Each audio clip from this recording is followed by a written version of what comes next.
Hello everyone, welcome back to my YouTube channel. I am Preet Singh and we are watching Physics World. So in this video lecture we will be discussing about gravitation, a very important topic, and I would say a topic that is very related to class 12th electrostatics. Yes, electrostatics and gravitation are equivalent to each other, बिल्कुल same है, फॉर्मूले सारे same है, concept same है, बस वहाँ charges हैं, वहाँ अट्रैक्शन और रिपल्शन दोनों होता है, यहाँ सिर्फ अट्रैक्शन होता है, सिर्फ ये डिफरेंस है माइन्यूट सा, बाकी सब कुछ सेम रहता है। सो जेई नीट इन सब पेपर में ग्रेविटेशन के क्वेश्चन के साथ साथ इलेक्ट्रोस्टैटिक्स के भी आते हैं और बहुत सारे आते हैं, बहुत सारे प्रीवियस ईयर क्वेश्चंस आ रखे हैं इन दोनों चैप्टर से। सो एक तरीके से क्या है, डबल हो जाता है, ये वेटेज इस टॉपिक का, इस कंसेप्ट का डबल हो जाता है। क्यों ये सिमिलर क्यों है? क्योंकि ये सेंट्रल फोर्सेस में आता है। Gravitation is also a central force, yes, and electrostatic is also a central force, magnetism is also a central force, and some concepts are also used there also, yes. Central forces, you will learn about more central forces in your BSc level, अगर आपने BSc करी, मैंने नहीं करी है पर मुझे पता है, तो दैट्स वाई। सो ये टॉपिक बहुत ज़्यादा इम्पॉर्टेंट है, आपको इसकी इम्पोर्टेंस का पता होना चाहिए। दूसरी बात, ये इसलिए भी इम्पॉर्टेंट है कि ये एरोनॉटिक्स से बहुत रिलेटेड है। Aeronautics is a very good branch, बहुत अच्छी ब्रांच होती है, बहुत मज़ा भी आता है ऐसी ब्रांचेस में काम करने में, जहाँ आप स्पेस की और प्लैनेट्स की, उनके मोशन की, यूनिवर्स की बातें करते हैं, बहुत मज़ा भी आता है। And this is my favourite chapter, yes, this is totally with no doubt my favourite chapter since class 9th, because it's more about philosophical, yes. इसकी फ़िलासफ़ी बहुत अच्छी लगती है मुझे, कैलकुलेशन वाला पार्ट नहीं अच्छा लगता मुझे, हालांकि इंटीग्रेशन वाला part I love that, but calculation वाला part I don't love. But most loved thing in this chapter is its philosophy, yes. So हम आज फिलोसॉफी की तो बात नहीं करेंगे, कभी टाइम मिलेगा तब करेंगे। आज हम सिर्फ न्यूमेरिकल्स करेंगे, ठीक है, कोई 3-4 न्यूमेरिकल्स या 4-5, ठीक है, जितने भी हो पाएंगे हम करने का ट्राई करेंगे, ठीक है। तो चलिए बढ़ते हैं फर्स्ट न्यूमेरिकल की तरफ, और सारे जेई PYQs होंगे, ठीक है। मैं लिखूंगा नहीं, मुझे याद नहीं है कौन से ईयर का है, लेकिन जो याद आएगा लिख दूंगा, लेकिन हैं सारे जेई के PYQs, ठीक है, जेई मेन्स के।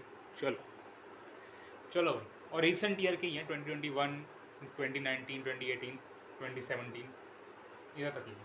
चलो भाई, very first question of today's discussion is that, दो मासेस हैं आपके पास, ठीक है, दो masses, you have two masses, two particles of equal masses, two particles of equal masses are separated by a certain distance. We don't know the distance, but it's a distance, ठीक है, कोई ना कोई डिस्टेंस है ये। Two particles of equal masses are separated by certain distance, and हमने क्या करा है, we have taken 1/3 of first mass and put it on the other mass. हमने क्या करा, 1/3, जो ये दो पार्टिकल मान लो, ठीक है, ये कुछ डिस्टेंस है इनमें, ठीक है, आर मान लेते हैं, ये एम है, ये भी एम है, ठीक है, ये केस 1 है, this is case 1। Now case 2 is, हमने क्या करा, इस वाले में से हमने 1/3 हटा दिया, ठीक है, हमने 1/3 हटा दिया और इस वाले को वो 1/3 दे दिया, ठीक है, तो ये एम डैश हो जाएगा, ये भी एम डैश हो जाएगा, distance remains the same, distance same है, दिस इज केस 2, ठीक है, this is case 2 and this is the condition.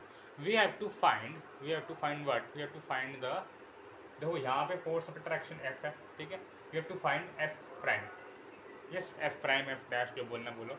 So we have to find F dash, कि अब यहाँ पे कितना फोर्स हो जाएगा इसके कंपैरिजन, मतलब F की टर्म्स में हमको फोर्स कैलकुलेट करना है। बहुत ही ईजी क्वेश्चन है, इस क्वेश्चन को मैं बोलूँगा क्लास 9th का बच्चा भी इसको सॉल्व कर सकता है, अगर उसके कॉन्सेप्ट्स डीप तक, बिल्कुल डीप तक बिल्कुल सही है और उसको मैथमेटिकल मैनिपुलेशन करनी आती है। बहुत इजी क्वेश्चन है, ऐसे क्वेश्चंस क्लास 9th में पूछे जाते हैं जब वो कोई ओलंपियाड देते हैं या कोई किसी इंस्टीट्यूट का कोई टेस्ट देते हैं. Yes, and this chapter, by the way, this chapter is very useful in olympiads and in admission scholarship test for various institutes. बहुत सारे इंस्टीट्यूट्स इस चैप्टर को बहुत ज़्यादा वेटेज देते हैं अपने टेस्ट में. ठीक है, तो इसको अच्छे से करना चाहिए.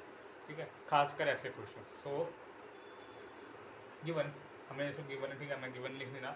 टू फाइंड हमें एफ डैश करना है. ठीक है, F dash we have to find. Now सबसे पहले एफ फाइंड कर लेते हैं. ठीक है, from Newton's universal law of gravitation F should be equal to G M square, क्योंकि एम और एम सेम है, M square upon R square. ठीक है, ये होगी इक्वेशन नंबर 1. ठीक, F equals to G M square R square. ठीक, अब आते हैं सेकेंड वाले में.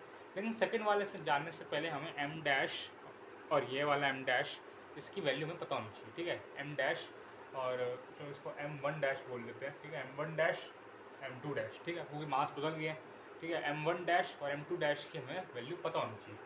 सो एम वन डैश की वैल्यू क्या है, ध्यान समझना है इस चीज़ को. एम वन डैश की वैल्यू क्या होगी, मैंने क्या कहा फिर से सुनो. सेकेंड केस में हमने क्या करा, इस वाले मास से 1/3 माइनस कर दिया, इस वाले मास में वो 1/3 ऐड कर दिया, इस वाले में से 1/3 माइनस, इसमें 1/3 ऐड. मतलब हमने क्या करा, हमने m से m/3 हटा दिया, m से m/3 हटा दिया. We have separated 1/3 mass from the first particle. Yes, so this becomes 3m minus m, 3m minus m, 2/3 m. Yes, this becomes 2/3 m, so m1 prime becomes 2/3 m. ठीक है, समझ में आती है इतनी बात, चलो बहुत अच्छी बात है. अब m2 प्राइम यहाँ क्या हुआ, ऑब्वियस सी बात, अब यहाँ क्या हो जाएगा, प्लस हो जाएगा. यहाँ हमने वो 1/3 मास ऐड कर दिया, सिंपल सी. तो ये क्या हो जाएगा, 4/3m. ठीक है, क्या हो जाएगा ये 4/3m. So this becomes m2 prime और m2 डैश. ठीक है, 4/3m. नाउ फिर से हम ये वाला फॉर्मूला लगा देंगे, f dash is equals to g m1 dash m2 dash upon r remains same, r same. ठीक है, r स्क्वायर, बहुत अच्छी बात है, r सेम है, हमारा काम आसान हो जाएगा. सो अब हम करते हैं आगे. देखो, f dash is equals to g m1 dash क्या है, 2/3m. ठीक है, m1 डैश है 2/3m इंटू m2 डैश क्या है 4/3m, 4/3m divide by r square. ठीक है, चलो आगे बढ़ते हैं. f dash is equals to G m into M, M square R square. मैंने ऐसा क्यों करा, इसको इकट्ठा क्यों लाया, क्योंकि मुझे इससे इसको कंपेयर करना है. ठीक है, मुझे इससे इसको कंपेयर करना है, तो मुझे ऐसी टर्म्स चाहिए होंगी, G M square upon R square. ठीक है, तो मैंने ऐसी टर्म लिया है और यहाँ से मैं मल्टीप्लाई कर दूँगा. 2 4 8, 3 3 9, और ये क्या था, ये हमारे पास था f. ठीक है, f initial. So f dash becomes 8/9 times of f, 8/9 times of f. f dash क्या हो जाएगा, 8/9 टाइम्स ऑफ f. ठीक है, दिख रहा है, थोड़ा सा ऊपर उठाया तो मैं, अब देख लो.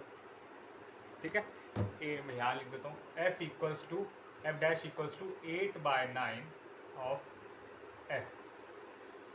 ठीक, मतलब फोर्स ऑफ अट्रैक्शन क्या हो गया, कम हो गया ना. 8/9 क्या होता है, 1 से छोटा होता है ना, 8/9 1 से छोटा होता है. सो फोर्स ऑफ अट्रैक्शन दूसरे केस में क्या हो गया, हमारा कम हो जाएगा. ठीक है, हमारा फोर्स ऑफ अट्रैक्शन कम हो जाएगा between this two particles. So this is the first question, very very easy question, बिल्कुल कुछ भी नहीं था इसमें, बिल्कुल ही लड्डू क्वेश्चन था.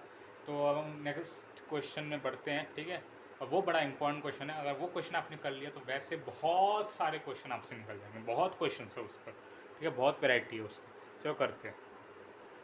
सो सेकंड क्वेश्चन की तरफ बढ़ते हैं. ठीक है, सेकंड क्वेश्चन की तरफ हम बढ़ना शुरू कर देते हैं. So second question is like that.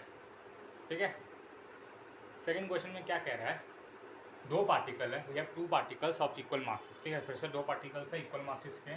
पिछले क्वेश्चन की तरह बिल्कुल भी नहीं है ये. ठीक है, बिल्कुल भी नहीं बिल्कुल अलग है, बिल्कुल कॉन्सेप्ट ही अलग है। टू पार्टिकल्स ऑफ इक्वल मास, ठीक है। अब ये कैसे सिचुएटेड है उसका मैं डायग्राम बनाता हूँ, ठीक है। I will draw the diagram now, something like this, ठीक है, समथिंग लाइक दिस, ठीक है। सो हुआ क्या है, ये दो पार्टिकल्स, ये कोई पार्टिकल नहीं है, ये पार्टिकल नहीं है, पहले इसको पार्टिकल मान लिया कि हाँ ये तो एक थ्रेड है, थ्रेड को पार्टिकल, नहीं पार्टिकल पार्टिकल ये है, ये ट्रेजेक्ट्री है। ट्रेजेक्ट्री क्या होता है, ट्रेजेक्ट्री मतलब पाथ यार, ट्रेजेक्ट्री मतलब पाथ, ठीक है।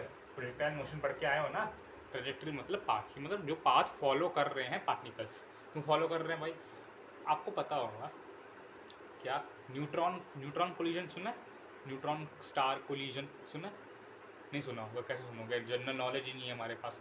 तो होता क्या है, जब दो पार्टिकल्स होते हैं, स्पेस में ज़्यादातर होता है ऐसा, दो पार्टिकल्स होते हैं, बहुत दूर दूर तक कोई पार्टिकल नहीं है, ठीक है, ऐसा मान लेते हैं। दो पार्टिकल्स जो होंगे ना, अपने म्यूचुअल ग्रेविटेशनल फोर्स के कारण एक दूसरे के साथ रिवॉल्व करना शुरू कर जाएंगे, ऐसे ऐसे ऐसे ऐसे बहुत तेज़ करते हैं, सो ऐसे रिवॉल्व करना शुरू कर देते हैं, ठीक है। तो वो चीज़ हमें दे रखी है, अभी दो भी हो सकते हैं, 10 भी हो सकते हैं, 4 भी हो सकते हैं, 100 भी हो सकते हैं, 200 भी हो सकते हैं, जितने मर्जी हो सकते हैं। तो पहले हम सबसे आसान केस लेते हैं, ठीक है, फिर 4 वाले में चले जाएंगे, ठीक, या 3 वाले में चले जाएंगे पहले।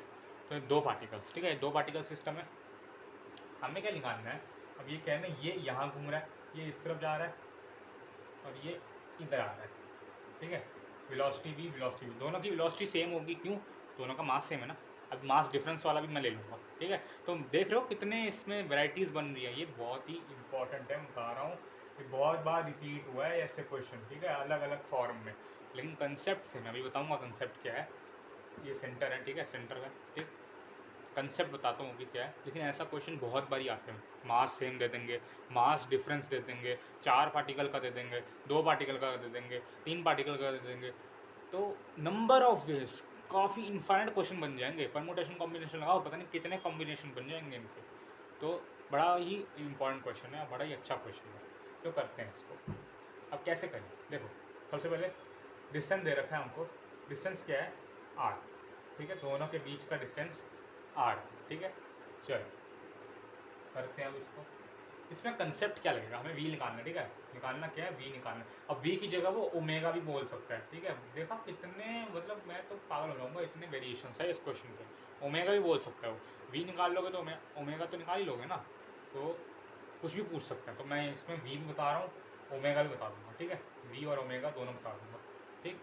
चलो, या ओमेगा आप बताओगे, चलो मैं बता देता हूँ, अगले क्वेश्चन में कोई देख लूँगा। चलो, तो इस केस में हम करेंगे क्या, कंसेप्ट क्या है, कंसेप्ट ये है, सबसे पहला कंसेप्ट, कोई भी चीज़, चाहे दुनिया जहान की कोई चीज़ हो, सर्कल में घूमती हो, सबसे पहले दिमाग में क्या आना चाहिए, सर्कल में अगर वो घूमती है, सबसे पहले दिमाग में आना चाहिए centripetal force, centripetal force, centripetal force सबसे पहले आपके दिमाग में स्ट्राइक करना चाहिए जब भी कोई चीज़ सर्कल में घूम रही है, ठीक है। अब यहाँ पे और दूसरी बात, सेंट्रीपिटल फोर्स क्या होता है, centripetal force is pseudo force, yes it's a pseudo force, it's an imaginary force, it's not real, some other force will take the responsibility of centripetal force, like electrostatic, like gravitation, like magnetic, any other, ठीक है, that are center force, central forces, that's why they are called as central forces, ठीक है।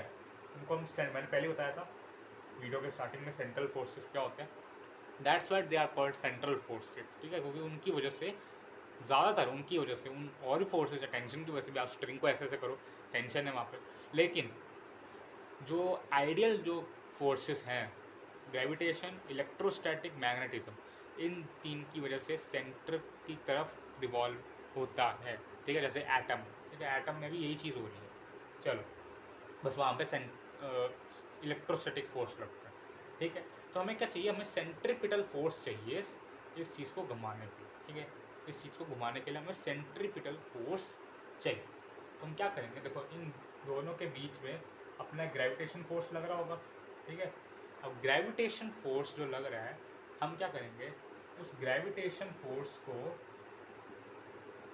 Gravitational force को हम centripetal force के equal दिखा देंगे। ऐसा क्यों किया? क्योंकि वही ग्रेविटेशन फोर्स सेंट्रीपिटल फोर्स का काम कर रहा है। मैंने पहले बताया centripetal force is not a real force, it's an imaginary force. Some other force like electrostatic or gravitation will take the responsibility of centripetal force, है ना, will take the responsibility of centripetal force। तो इसीलिए उसकी value उसी के equal होगी। आपने अगर पढ़ाई होगा वैसे क्लास 11th में केमिस्ट्री में भी पढ़ाते हैं स्ट्रक्चर ऑफ एटम में बोहर के पोस्टुलेट्स। सो अगर आपने पढ़े होंगे तो उसमें भी होता है, उसमें वो क्या करते हैं, इलेक्ट्रोस्टैटिक फोर्स को सेंट्रीपिटल फोर्स के इक्वल लेते हैं, इलेक्ट्रोस्टैटिक फोर्स को सेंट्रीपिटल फोर्स के इक्वल लेते हैं। मतलब वो क्या करते हैं basically 1/4 pi epsilon naught Q1 Q2 equals to mv²/r। ये रिलेशन का इस्तेमाल होता है। 1/4 पाई एप्सिलॉन नॉट क्या है, वो k है ना, k Q1 Q2/r² ना, इसका इस्तेमाल होता है। इसका वहाँ पे बहुत अच्छा यूज़ होता है। ठीक है, कहाँ पे, बोहर के पोस्टुलेट्स में। अगर आपको याद नहीं है तो आप याद कर सकते हैं इसको। ठीक है, यही चीज़ हम यहाँ पे करेंगे। अब ग्रेविटेशन फोर्स को यहाँ सेंट्रीपिटल फोर्स के इक्वल दिखा देंगे ताकि क्या हो सके, ये घूम सके। घूमने के लिए क्या चाहिए, सेंट्रीपिटल फोर्स। यहाँ से हमें v मिल जाएगा, v हमें निकालना है। सिंपल सा क्वेश्चन, ये लॉजिक याद रखना, ये बहुत इंपॉर्टेंट, बहुत क्रूशल लॉजिक है। ठीक है, जो भी सेंट्रल फोर्सेस होते हैं जो कि सर्कुलर मोशन में घुमाएंगे, उनकी वैल्यू उसी के तो इक्वल आएगी। और यहाँ पे ना एक नेट भी लगा दो। नेट क्यों लगाया, अगले क्वेश्चन में समझ में आएगा। ठीक है, इस क्वेश्चन में नहीं, अगले क्वेश्चन में। तो net gravitational force equals to centripetal force. ठीक है, अब नेट ग्रेविटेशनल फोर्स कितना है इन दोनों के बीच में, Gm², दोनों सेम है, m²/r² इक्वल्स टू क्या, सेंट्रीपिटल फोर्स क्या है, mv²/r। हम इसकी बात कर लेते हैं, चलो ठीक है, इस वाले पार्टिकल की बात कर लेते हैं, mv²/r। ठीक है, mv इस वाले के लिए जो सेंट्रीपिटल फोर्स हो जाएगा वो mv²/r। कुदरती इस वाले के लिए भी ये हो जाएगा, हर बार ये नहीं होगा। अगर ये 2m होता, बेसिकली अगर 2m होता, है नहीं, अगर होता बाई चांस अगर होता, तब वेलोसिटीज डिफरेंस आता। ठीक है, तब वेलोसिटीज में डिफरेंस आता। ठीक है, तो r से r² कट गया, m से m² में कट गया, तो Gm/r is equals to v²। ठीक है, Gm/r इज इक्वल्स टू क्या हो जाएगा आपका, v²। ठीक है, कुछ भूल तो नहीं रहा हूँ मैं, मुझे लग रहा है मैं कुछ भूल रहा हूँ। हाँ, मुझे लग ही रहा था मैं कुछ भूल रहा हूँ। ये मैं यहाँ पे एक मिनट, जस्ट अ सेकेंड। नहीं, मैं कुछ भूल नहीं रहा हूँ, मुझे ऐसा लग रहा था मैं कुछ भूल रहा हूँ। ठीक है वैसे, सो v की वैल्यू आपके पास आ गई √Gm/r। अब बहुत सारी जगह देखोगे कि ये Gm/4r दे रहा है, बताता हूँ कैसे। वही मैं कंफ्यूज हो रहा था कि ये Gm/4r आना चाहिए था, बट ये 4r क्यों आएगा जब आप ये 2r लोगे। ठीक है, ये जब 2r लोगे, अगर आप ये r लोगे, इसको अगर आप r कंसिडर करोगे, सो फिर इसको जब आप 2r लोगे तब वो आएगा। ठीक है, वैसे एक मिनट रुक जाओ, इसमें भी अब ये r/2 करना पड़ेगा ना फिर हमको, क्योंकि अगर हमें ये निकालना है। ठीक है, इसको भी r/2 कर लेते हैं, जस्ट अ सेकेंड। सो हम क्या कर सकते हैं, अगर हम इसको एक मिनट क्रॉस लगाएं, इधर देखो, Gm इसको ऐसे भी कर सकते हैं, Gm²/r²। ठीक है, अगर ये r ही दे रखा है, मान लेते हैं ये r है पूरा। ठीक है, ये r ही है। ठीक है, ऐसे मानते हैं। सो ये r पूरा r² is equals to mv²/r/2 लेंगे, क्योंकि हमें क्या है, सेंटर से रेडियस लेना होता है। सेंट्रीपिटल फोर्स में रेडियस सेंटर से लेना होता है। ठीक है, सो Gm²/r², mv²/r/2। ठीक है, हम ऐसे करेंगे। ठीक, अब यहाँ से r से ये r कैंसिल, ये m से ये m cancel, so Gm/r is equals to v² upon 1/2। ठीक है, v²/1/2 ये आ जाएगा। So V square should be equals to G M upon R, into में चला जाएगा ये, सो इंटू में जब जाएगा ये तो हो जाएगा ये 1/2, है ना। इंटू में जब जाएगा तो क्या हो जाएगा ये 1/2। सो फिर ये जो है यहाँ से आ जाएगा v equals to under root of G M upon 2r, ठीक है, under root of G M upon 2r। अगर आप इसको 2r लेते हो, रेडियस को अगर आप r लेते हो, फिर इन दोनों के डिस्टेंस को 2r लेते हो, तब आपका जी एम अपॉन 4r आ जाएगा। तो डिपेंड करता है आप किसको r लो किसको 2r लो, तो उस पर डिपेंड करता है। इस वाले से भी कर देता हूँ मैं, वो कब होगा जी एम स्क्वायर अपॉन, इसको मैंने अब 2r ले लिया, ठीक है, ये पूरे को मैंने अब 2r ले लिया, तो ये जो है r हो जाएगा। यहाँ पे इसको मैंने r लिया था तो ये r/2 हो गया, ठीक है, इसलिए वैल्यू में चेंज आ रहा है, लेकिन उससे फ़र्क नहीं पड़ता, उससे क्वेश्चन में फ़र्क नहीं पड़ेगा, ठीक है। तो क्वेश्चन में आपको बोल देगा ना कि ये r है कि r/2, उसी हिसाब से सारे ऑप्शन होंगे। तो G M square upon 2r whole square, ठीक है, 2r whole square is equals to M V square upon, अब ये सिंगल r रह जाएगा यहाँ पे रेडियस, ठीक है। ये बात ध्यान रखनी है, ठीक है, ये बात ये प्रिकॉशन है कि जब आप इन दोनों ग्रेविटेशन फोर्स और सेंट्रीपिटल फोर्स को जब इक्वेट करोगे, तो आपको जो ग्रेविटेशन फोर्स में जो आप डिस्टेंस ले रहे हो वो दो ऑब्जेक्ट के बीच का लेना है, सेंट्रीपिटल फोर्स में सेंटर से उस ऑब्जेक्ट का लेना है, ठीक है, दोनों को इक्वल मत लेना। सो ये हो जाएगा ए एक एम से यहाँ एम करा G M upon 4r square, या आर से आर भी काट देते हैं, ठीक है, G M upon 4r is equals to V square, ठीक है, G M upon 4r equals to V square. So V की वैल्यू आ गई आपकी under root of G M upon 4r, ठीक है, under root of G M upon 4r, ठीक है, क्लियर है, बिल्कुल क्लियर है। तो यहाँ से वैल्यू डिफरेंस और यहाँ से वैल्यू डिफरेंस इसीलिए है क्योंकि हमने इसका डिफरेंस, ठीक है, यहाँ हमने रेडियस r/2 लिया था तो इसलिए कम आया, यहाँ हमने रेडियस r लिया था इसलिए यहाँ पे ज़्यादा आया, सिंपल सी बात, बाकी कोई डिफरेंस, ठीक। तो आपको समझ में आ गया होगा ये क्वेश्चन, ठीक है, थोड़ा दिखा देता हूँ अगर दिख नहीं रहा तो, ठीक है, देख लो, नोट कर लो अच्छे से, क्लियर है क्वेश्चन। ओमेगा निकालना, ठीक है, ओमेगा भी निकल जाएगा, कोई दिक्कत नहीं है। ओमेगा कैसे निकलेगा, ओमेगा क्या होता है, v equals to omega r, omega equals to v/r, ठीक है, omega equals to v/r।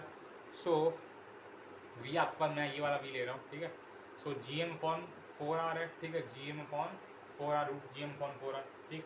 So root under G small M upon 4r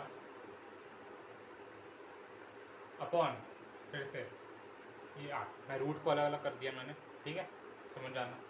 so omega equals to this. अब इस r को आपको अंदर भेजना है, क्या करोगे, इस r को आपको इसके अंदर भेजना है, क्या करोगे, r स्क्वायर लगा दोगे, है ना।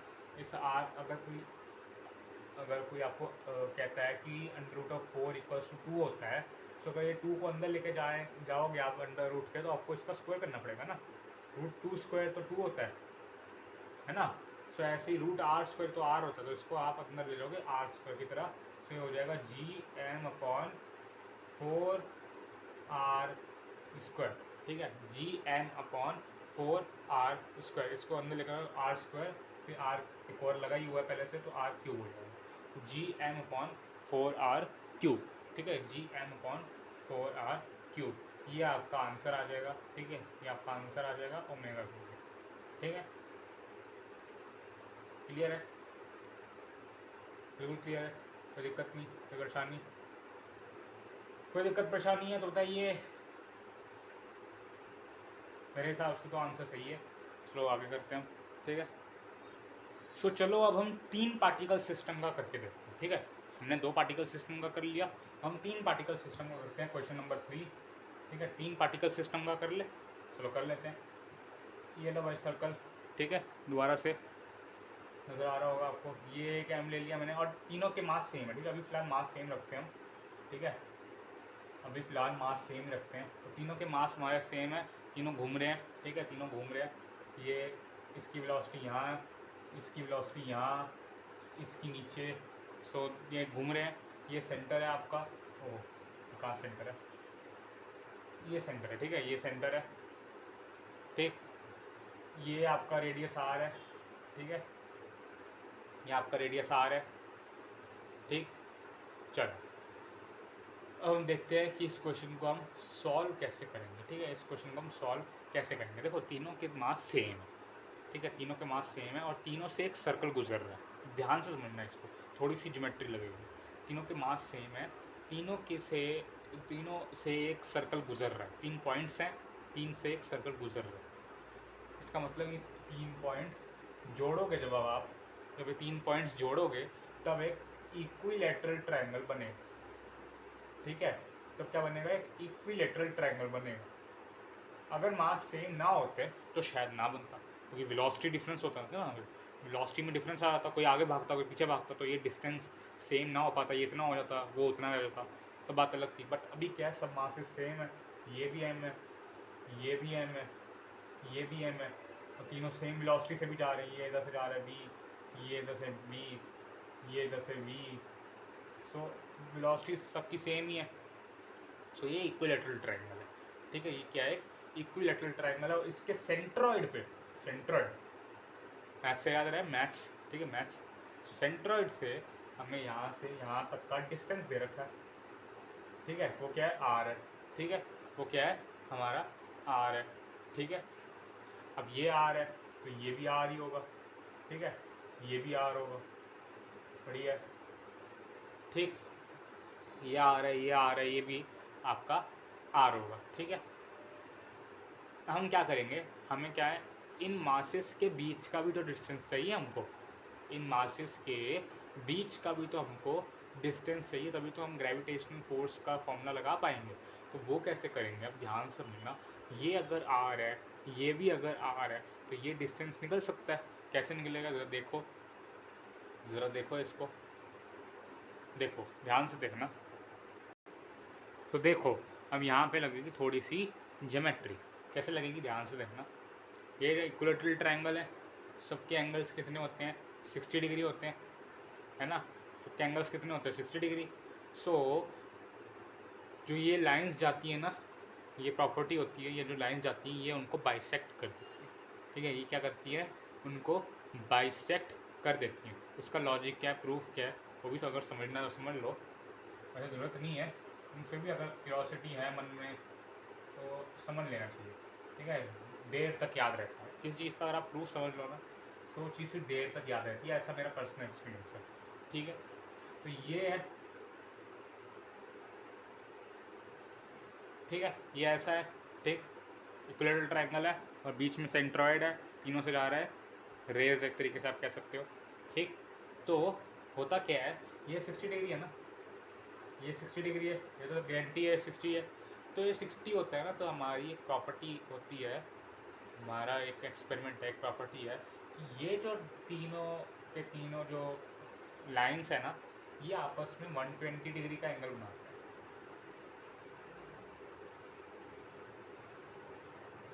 ये डबल एंगल बनाता है। ठीक है, डबल एंगल बनाता है। क्यों बनाता है, उसका भी एक बहुत बड़ा प्रूफ है, जो कि आप क्लास 10th में करके आ चुके हो। ठीक है, क्लास 10 सर्कल्स, क्लास 9th में, नहीं क्लास 9th या 10th जो भी थी, 9th ही शायद से या 10th थी, तो उसमें आप सर्कल्स में ये प्रूफ करके आ चुके हो कि angle subtended bye an arc on the centre is double the angle subtended bye it at any other point on the circumference.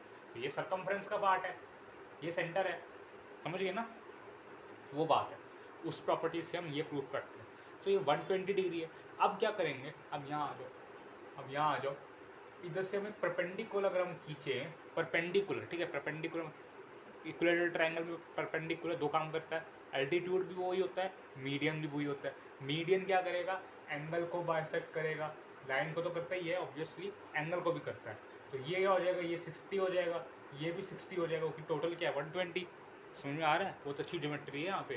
तो 60 और 60 आपको सिर्फ रिजल्ट याद रखना है। ठीक है, क्वेश्चन सॉल्व करोगे ना कि मैथ्स करने बैठोगे, 60 ये 60, ये एक 90 है, ये एल्टीट्यूड खींचा था आपने, सो ये तो 90 है, ये 60 है, ये 90 है, तो ये कितना हो जाएगा 30। Bye angle sum property 60 plus 90 plus 30 180, तो ये क्या हो जाएगा 30।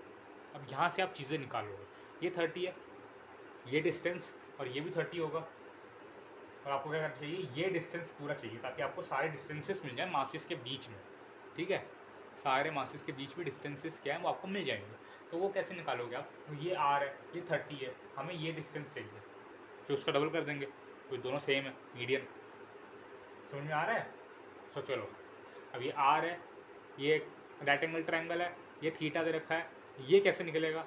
सिंपल सा, आर कॉस 30 डिग्री, ठीक है, बेस निकालना है, बेस से एंगल दे रखा है, तो आर कॉस 30 डिग्री प्लस फिर से आर कॉस 30 डिग्री कर दो, आर कॉस 30 डिग्री, ठीक है। तो 2r cos 30 डिग्री हो गया, 2r इंटू कॉस 30 क्या होता है? √3/2, ठीक है, √3/2, 2 से 2 कैंसिल, √3r। तो कितना ब्यूटीफुल सा आंसर आ गया, √3r। दो मासेस के बीच में √3r का डिफरेंस है, ठीक है, इसके बीच में भी √3r है, ऑब्वियसली इसके बीच में भी होगा, ऑब्वियसली इसके बीच में भी √3r होगा, because it's a equilateral triangle, it's an equilateral triangle. समझ में आ गई बात? बहुत अच्छी तरीके से। चल, √3r आ गया। अब क्या करेंगे आगे? आगे हम करेंगे वही चीज़ जो हमने पिछले क्वेश्चन में करी थी, ग्रेविटेशनल फोर्स को हम इक्वेट कर देंगे विद सेंट्रीपिटल फोर्स, ठीक है। कैसे करेंगे देखते हैं। सो चलो आगे बढ़ते हैं। √3r आ गया हमारा, ठीक है। सो अब हम क्या करेंगे, ग्रेविटेशनल फोर्स। अब यहाँ पे नेट ग्रेविटेशनल फोर्स की बारी आई, ठीक है। नेट ग्रेविटेशनल फोर्स, ये नेट का साइन है, net gravitational force should be equal to centripetal force, ठीक है, should be equal to centripetal force, so that the particles can revolve in a particular circle of particular radius, ठीक है। सो अब net gravitational force का मतलब क्या है? ध्यान से देखना, यहाँ पे वेक्टर्स लगेंगे, ठीक है। बहुत सारे कंसेप्ट है एक क्वेश्चन में, बहुत सारे। देखो, ये पार्टिकल है, ये पार्टिकल है, ये पार्टिकल। मैं ट्रायंगल नहीं बना रहा, ठीक है, तो हम वेक्टर्स बनाएंगे। इस पार्टिकल पे फोकस करेंगे, ठीक है, इस पार्टिकल पे फोकस करेंगे और सारी चीज़ें बनाएंगे, ठीक है। यहाँ पे ये फोर्स लगा रहा है, यहाँ पे ये फोर्स लगा रहा है। क्या ये इक्वल फोर्सेस लगा रहे हैं? बिल्कुल इक्वल फोर्सेस लगा रहे हैं। डिस्टेंस सेम है, डिस्टेंस दोनों का सेम है, मास भी सेम है, इसका तो मास है ही है, ठीक है। तो ये इक्वल फोर्सेस लगा रहे हैं, लेट देम एफ, ठीक है, हम उसको एफ लेट कर देते हैं। सो एफ और एफ फोर्स यहाँ पे अप्लाई हो रहा है, ठीक है, यहाँ पे अप्लाई हो रहा है। एम मास है सबका, ठीक है, एम मास है सबका, ये टिक का निशान है, ठीक है, इसको कुछ और मत समझने में। सो ये टिक का निशान है, ठीक। एफ और एफ दो वेक्टर्स निकल रहे हैं यहाँ से, ठीक है, दोनों के मैग्नीट्यूड सेम है, ठीक है। दोनों के बीच का एंगल कितना है? एंगल इज, देखो 30 डिग्री मत कह देना, ये यहाँ से जा रहा है, ये यहाँ से जा रहा है, दिस इज 60 डिग्री, ठीक है, दिस इज 60 डिग्री। अब इसका हमें रिजल्टेंट निकालना है, कोई यहाँ से जाएगा, ठीक है, तभी मैंने कहा नेट कहा ना मैंने, तभी हमें नेट निकालना है, ठीक है। तो नेट ग्रेविटेशनल फोर्स कैसे निकलेगा? इसका जो रिजल्टेंट होगा, अब देखो, दो वेक्टर्स, टू इक्वल वेक्टर्स, याद से देखना, ये रिजल्ट है, टू इक्वल वेक्टर्स, याद कर लेना इसको। Two equal vectors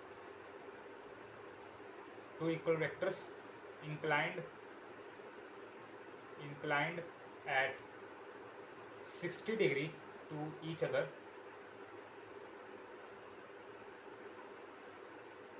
will have their resultant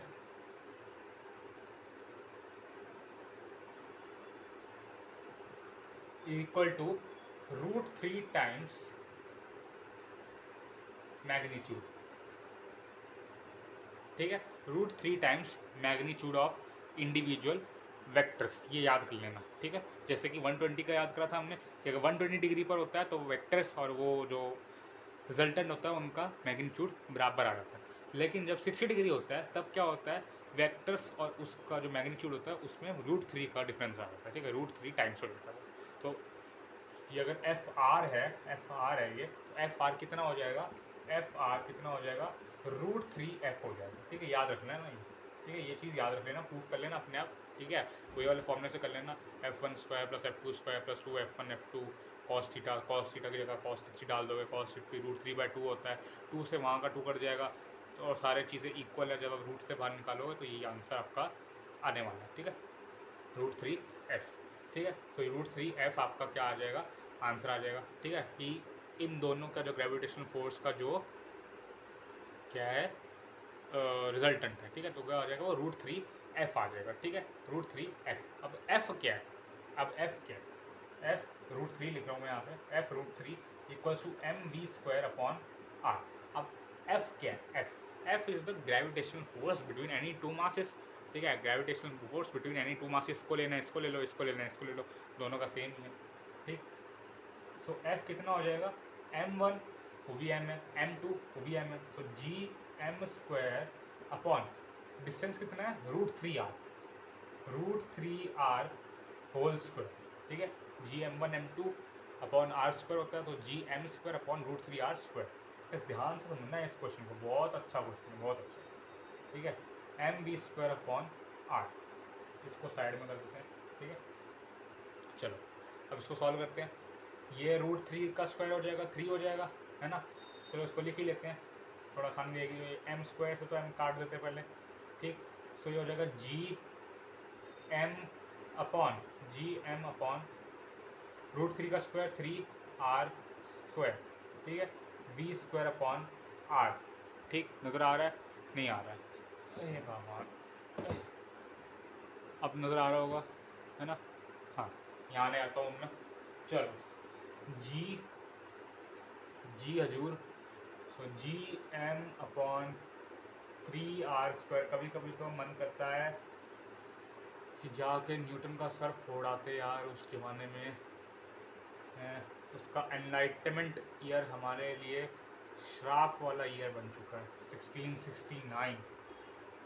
क्या ईयर रहा होगा वो, जब उसने सारे लॉज, कैलकुलस, ग्रेविटेशन, लाइट, क्या क्या दे दिया उसने। तो ये हो गया आपका gm upon 3 equals to v², ठीक है। ठीक कर रहा हूँ मैं, √3 भी लग रहा है यहाँ पे एक, ठीक है, √3 यहाँ भी एक √3, सो √3 1 ज़ा √3 ज़ा gm upon √3 is equals to v², ठीक है। gm upon √3 is equals to v², सही कर रहा हूँ।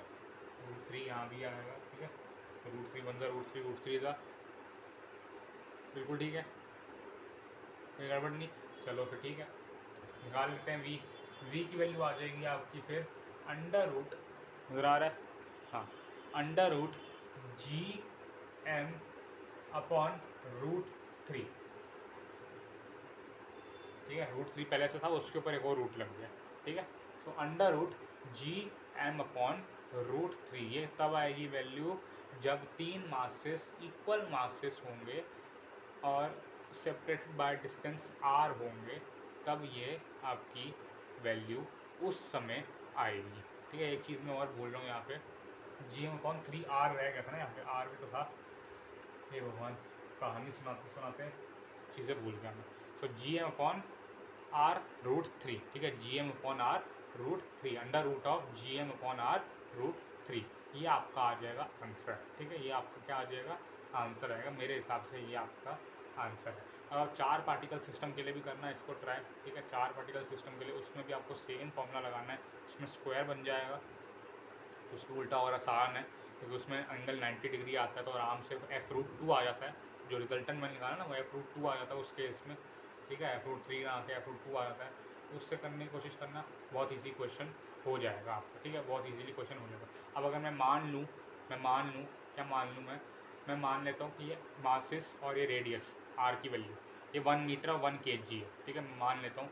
सो उस केस में v की वैल्यू क्या आ जाएगी, इसी केस के लिए g अपॉन √3, ठीक है, g अपॉन √3 आ जाएगी, क्योंकि m अगर 1 है, r भी अगर 1 है, सो g अपॉन √3 आपकी वैल्यू आ जाएगी, ठीक है।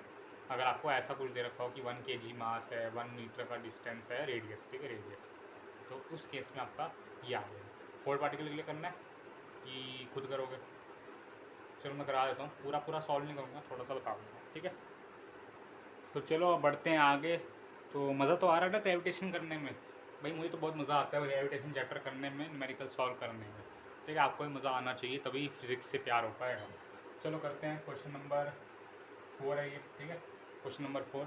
सो अब इस केस में क्या है, फिर से सर्कल बनाओ, ठीक। इस केस में क्या हो जाएगा, 4 पार्टिकल आ जाएंगे, ठीक है, 4 पार्टिकल। अभी भी मैं मास सेम ले रहा हूँ, ठीक है, मास सेम है, कितना मास है 1 kg, ठीक है 1 kg का मास ले रहा हूँ, ठीक, एम एम एम एम, ठीक है। अब जो रेडियस है, ये सेंटर है, ठीक है, रेडियस कितना है, रेडियस 1 मीटर है, ठीक है, रेडियस इज 1 मीटर, ठीक, ये आपका रेडियस, ठीक है, ये कितना है 1 मीटर है, और ये क्या बना देगा, एक स्क्वायर बना देगा, ठीक है, स्क्वायर बना देगा। क्यों, फिर से वही चीज़, वही वाले कॉन्सेप्ट लगाइए कि ये सारे चीज़ें सेम है, सर्कल पे का पास कर रहे हैं, तो ये एक स्क्वायर बनाएगा, ठीक है, लग नहीं रहा पर स्क्वायर ही है, ट्रस्ट में, ठीक है, ये एक स्क्वायर, ठीक। चलो स्क्वायर को बाहर ले आते हैं ताकि हम इस पर कुछ ज्योमेट्री कर सकें, ठीक है, ये M, this is also M, this is M, this is also M. Now ये यहाँ से कितना दूर है, ये यहाँ से हम्म,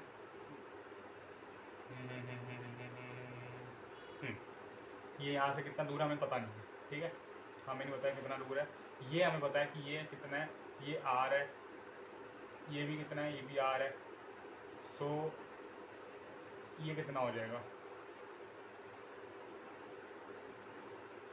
ठीक है, वो हम निकाल लेते हैं, चलो बड़े आराम से निकाल लेंगे। तो हमारा आंसर कैसे निकलेगा, तो हम ज्योमेट्री कैसे अप्लाई करेंगे, यहाँ पे ध्यान से देखो, ये भी आ रही है, ठीक है, तो ये आ रहा है, ये आ रहा है, ये भी आ रहा है, ये भी बना ही देते हैं, क्यों इसको भी दुख देना, ये बना दिया हमने, इसको मिटा दो, इसकी जरूरत नहीं है, ठीक है। सो ये डिस्टेंस, ये डिस्टेंस, ये डिस्टेंस, ये डिस्टेंस कैसे निकलेगा, देखो आपको पता होना चाहिए कि जो स्क्वायर होते हैं उसके डायगोनल्स 90 डिग्री होते हैं, परपेंडिकुलर टू ईच अदर होते हैं, ठीक है, 90 डिग्री है, सो आर आर ये 90 डिग्री है, तो ये कितना हो जाएगा √2r, ठीक है, ये कितना हो जाएगा √2r, ये कितना हो जाएगा √2r, ये कितना हो जाएगा √2r, ठीक है, क्लियर है, ये आ रहा है, ये आ रहा है, पाइथागोरस लगाओ, यहाँ √2r आएगा, ठीक है। तो इतना तो क्लियर हो गया कि दो एडजेसेंट मासेस के बीच में √2r का डिस्टेंस है, और दो ऑपोजिट मास के बीच में कितना है 2r का डिस्टेंस है, ठीक है, दो ऑपोजिट मास के बीच में, यहाँ आ जाओ, दो ऑपोजिट मास के बीच में 2r, दो एडजेसेंट मास के बीच में √2r, ठीक है, इतना क्लियर है, तो यहाँ तक चीज़ें क्लियर हो जानी चाहिए, ठीक। अब हमें फिर से वो ये करना है, net gravitational force equals to centripetal force, net gravitational force equals to centripetal force, ठीक है। कोई एक पार्टिकल ले लेते हैं, ये वाला पार्टिकल को हम फोकस करेंगे, ठीक है, अब ये वाले पार्टिकल को ऊपर हम फोकस करेंगे, ये वाले पार्टिकल को, ये तीनों पार्टिकल खींच रहे होंगे, ठीक है, तीनों के तीनों पार्टिकल खींच रहे होंगे, सो तीनों वेक्टर्स बनाते हैं हम, ठीक है, ये डॉट बना दिया हमने, और इस पार्टिकल पे हम फोकस कर रहे हैं, ठीक है, ये इस तरफ भी खींचेगा, इस तरफ भी खींचेगा, और इस तरफ भी जाएगा, ठीक है, तीनों डायरेक्शन में फोर्स है, ठीक, इसको F1 मान लेते हैं, इसको F2 मान लेते हैं, रिजल्टेंट नहीं है, ये इस तरफ भी फोर्स है, इसलिए ये बन रहा है, ठीक है, पिछले वाले में वो उधर कोई नहीं था, तो रिजल्टेंट वो था वो, ठीक, सो ये रिजल्टेंट नहीं है, F2 is not resultant, so F2, ये F3, ये F1, ठीक है, ठीक है, बढ़िया। चलो अब हम क्या करेंगे, हम एक काम करेंगे सिंपल सा, क्या, देखो F1 + F2 + F3, हम ये तीनों वेक्टर्स को क्या करेंगे, ऐड करेंगे, ठीक है, तीनों वेक्टर्स को क्या करेंगे, ऐड करेंगे। सबसे पहले F1 और F3 को ऐड करते हैं, इन दोनों को ऐड करना आसान है, क्यों, क्योंकि दोनों एक तो सेम है, ठीक है, दोनों F1 और F3 दोनों सेम है, कैसे, ये √2r, ये √2r, ये m, ये m, दोनों सेम है, मतलब F1 is equals to F3, F1 is equals to F3 in magnitude, ठीक है, in magnitude they both are equal to each other. F2 में डिफरेंस है वो कि 2r डिस्टेंस है, ठीक है, सो F1 और F3 दोनों इक्वल है, 90 डिग्री पर सिचुएटेड है, ये 90 डिग्री होता है, 90 डिग्री पर सिचुएटेड है, तो इनका जो रिजल्टेंट होगा वो इसी डायरेक्शन में जाएगा, इसी डायरेक्शन में जाएगा, है ना, 45 डिग्री टू द हॉरिजॉन्टल, इस डायरेक्शन में जाएगा, ठीक है, और कितना होगा वो √2 टाइम्स होगा, √2 टाइम्स F1 ले लो, 2 ले लो, जो लेना है, मैं सिर्फ F लेट कर लेता हूँ, तो F1 equals to F3 equals to F, ये मैंने लेट कर लिया, ठीक है, वो दोनों इक्वल है तो कुछ भी लेट कर लो, सो √2F, कोई एक चीज़ कॉमन में, मतलब √2F, ठीक है। सो क्या हो जाएगा, इन दोनों का जो रिजल्टेंट है उसका मैग्नीट्यूड √2F आएगा। कैसे निकाल रहा हूँ मैं ये रिजल्टेंट मैं फॉर्मूले से निकाल रहा हूँ, F1² + F2² + 2F1 F2 cos θ √, ठीक है, उससे निकालना है। ठीक है, तो आपको वो सब याद होना चाहिए कि जब 60 डिग्री हो तब रिजल्टेंट क्या होता है, √3f। 90 डिग्री हो तब रिजल्टेंट क्या होता है, √2f। 120 हो तब क्या होता है, f, है ना। तो ये सब आपको याद रहना चाहिए, ये सब आपको याद रहना चाहिए। और वो केस क्या है, वो केस कब अप्लाई होगा, जब दोनों सेम होंगे। ठीक है, ये F3 और F1 मैग्नीट्यूड वाइज सेम है, वहाँ पे भी वो सेम थे, 120 वाले में भी सेम है। ठीक है, तब लगता है ये, तो √2f आ गया ये। ठीक, एफ क्या है यहाँ पे, एफ आपका सिंपल सा है g m², देखो m स्क्वायर अपॉन √2r का स्क्वायर, √2r का स्क्वायर 2r² टाइम्स √2। ठीक है, ये एफ है, दिस इज एफ, और ये √2 तो ऐसे ही है। ठीक है, ये आ गया आपका एक चीज़। ठीक है, ये आपकी आ गई एक चीज़। अब इसमें हम क्या ऐड कर देंगे, इसमें हमें F3 को भी ऐड करना पड़ेगा। ठीक है, इसमें हमें क्या F3 को भी ऐड करना पड़ेगा। सो ये क्या हो जाएगा, ये √2 टाइम्स चला जाएगा यहाँ से। ठीक है, तो gm² upon √2 times r² plus हम क्या करेंगे फिर से gm², m और m, ये आप इसकी बात कर रहे हैं, m और m ये तो ठीक ही है, बराबर ही है। तो gm² अपॉन 2r का होल स्क्वायर हो जाएगा, तो 4r² हो जाएगा। ठीक है, डिस्टेंस 2r हो गया ना, तो 4r का square equals to mv² upon r। ठीक है, ये क्या हो गया, mv² अपॉन r हो जाएगा। ठीक है, ये this is mv² upon r। Basically हम सेंटर से लेते हैं। ठीक है, मैंने पहले बताया था सेंट्रीपिटल फोर्स में हम डिस्टेंस सेंटर से लेते हैं, ग्रेविटेशनल फोर्स में हम डिस्टेंस दो पार्टिकल्स के बीच का लेते हैं। ठीक है, बार बार प्रैक्टिस करोगे ना इसकी, अपने आप दिमाग में बैठता चलेगा। ठीक है, तो ये एक्सप्रेशन बन गई आपकी। अब इस एक्सप्रेशन को हमें क्या करना है, बस सॉल्व करना है, कुछ और करने का हमें नहीं है यहाँ पे।